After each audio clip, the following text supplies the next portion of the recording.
Hi everyone, it's Mike with Launch Your Startups, and today's video topic is how to spy on your Shopify competition. So this is meant to be a little quick video of how I use a couple hacks and little tips and tricks on how to spy on other Shopify websites, basically your other competition.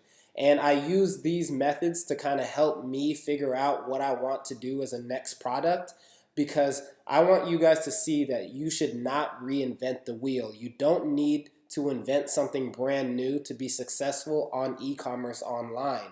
What you need to do is look what other people are doing successfully, copy it, but then tweak it and change it into your own version.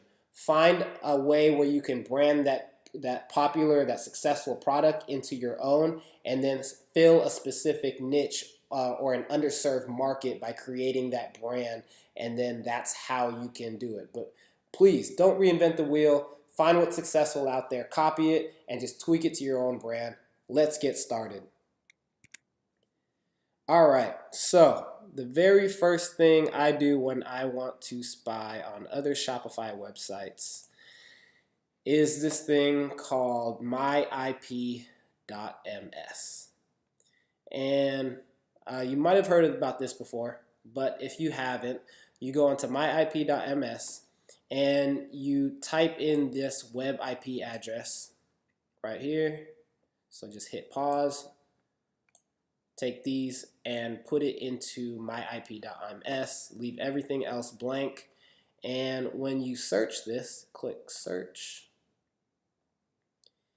These are the servers. This is Shopify's servers, or their IPs. So every single website that's attached to Shopify or goes through Shopify or is hosted by Shopify is now listed on this page based on their popular. I mean, you could kind of do it by anything, or categorize it or sort it by the world site popular rating.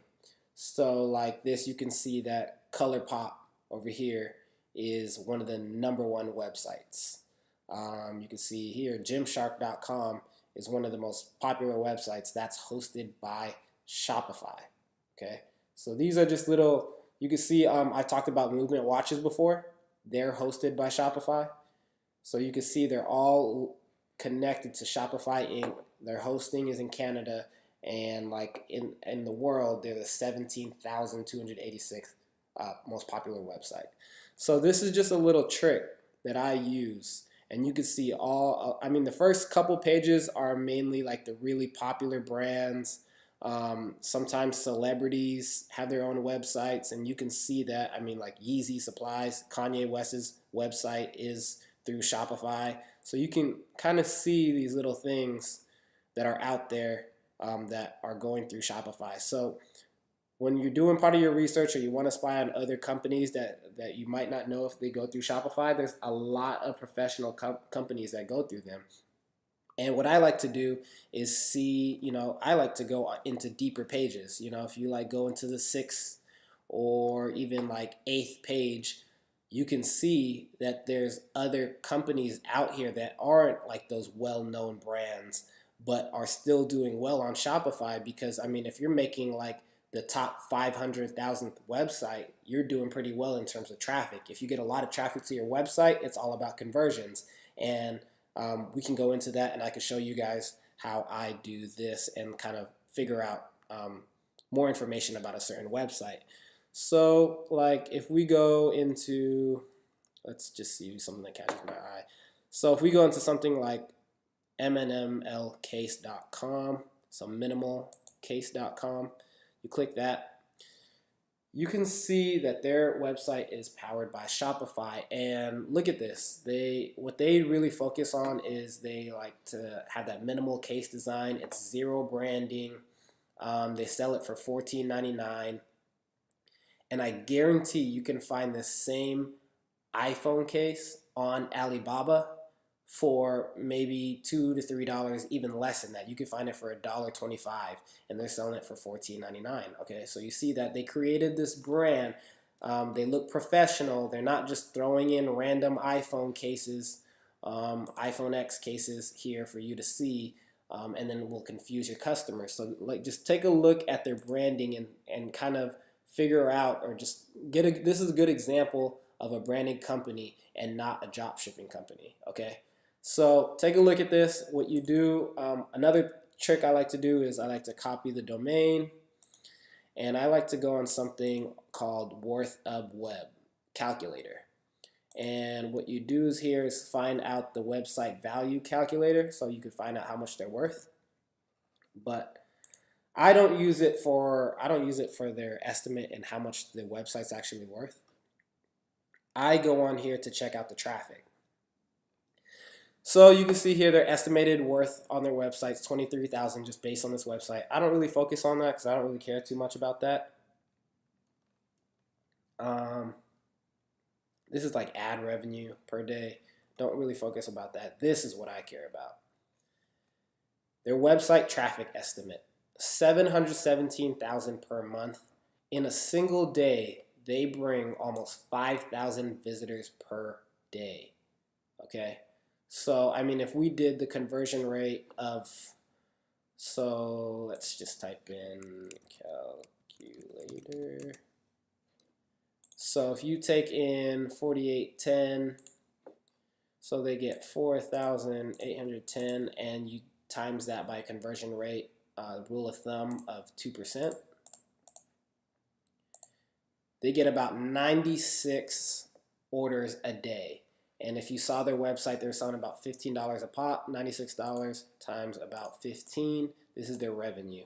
They're making about $1,400 per day if their conversion rate is only at 2%. So that's pretty low. A website like that could maybe be getting up to 5%, but at a general rule of thumb, 2%, they're selling about $1,400 worth, and you times that by 365 for a year, they're making about $500,000, $500,000 selling iPhone cases. Okay? All right, guys, you see that? That's a little bit of ways that you can figure out how much type of revenue a company is doing on Shopify. So you take that. Another way I also like to get that information and find more information about that company is I like to go to alexa.com, and you type in the website here, minimalcase.com. Find. You could see that in the world they're ranked 281,000. In the US, they're top 45,000. That is really good. And you can break it down where it shows you where their visitors are from around the world. 46.1% come from the United States.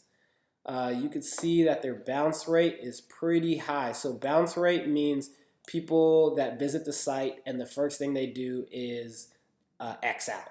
They get right out. They don't even try to search throughout the website. So you can kind of tell, if I were them, that they're doing something with their landing page. So right when you go on minimalcases.com, it's not catching their attention, or the branding or the photos aren't good, because at 80%, that is pretty high. You want something almost less than 50% for that bounce rate. This, you can see the daily page views per visitor, and then the amount of time they actually stay on the website. So these are things that you want to learn for your own website in terms of conversions, and changing things, tweaking photos, and trying to test A and B to figure out conversion-wise why isn't there a better bounce rate, or they're staying on your website longer. You can go down. You can see which sites did people visit immediately before the site. So you could see that a lot of them came through this website. Almost 10% came from Google. There's 7.5% from Facebook or even Amazon. You scroll down, you can find even more information on them. Normally, there's an audience demographic that you can see here, and it'll tell you the type of their audience that visit that website, and you can kind of see different things like this. So another one, let's see, let's see. So like smokeandvape.com. So we'll go here, smokeandvape.com. So that's another popular website that's hosted by Shopify. You go up here. I just want to show you guys the audience section. Scroll down. Right here. Not all websites will have it, but you can see that mainly all their visitors are male. They have some type of college education. This is their browsing. So a lot of people are browsing from work, maybe about 25% from home. So things like this can help you break down when you want to start doing Facebook ads, and then you can figure out what your competition is doing in terms of advertisements. So guys, this is just supposed to be a quick video to kind of help you spy on your competitors, figure out what's selling well. So these products are selling well, and then to help you figure out how you can find these products on Alibaba and then create a brand or just tweak it into a different way. So you're not exactly copying them, but you know that there's a product that's doing well, and then you're just going to change it up a little bit. So it's exactly like if you did Nike and Adidas. I mean, they're both similarly selling the same type of sports equipment or like sporting gear, but there's a tweak between like, okay, Nike represents these certain like basketball players or football players, and then Adidas focuses more on like soccer players or something like that. You know what I mean? So just know that there's a reason why there's a lot of like clothing brands, because there's a lot of brands and different demographics that you can hit with clothing brands. It's the same way for a whole bunch of different products on Alibaba. So what you do is you go on MyIP, you find what products are selling or what is really doing well, and then you use that in your search when you're trying to find that next product for yourself. Again, the main topic of this is do not reinvent the wheel. Find a product that works, try to mimic it, and then tweak it into your own version, and then just brand it in a way that isn't being branded, or find a market that's being underserved. Okay, so I hope this little tip or trick kind of helped you. If you have any questions, leave a comment, hit that like button. If you're new to this channel, subscribe. Let me know what other videos you'd like to see. Again, I'm doing daily uploads Monday through Friday. Again, subscribe, hit that like button. If you have any questions, hit the comments. I appreciate it. Hope you guys all have a great day. Thanks.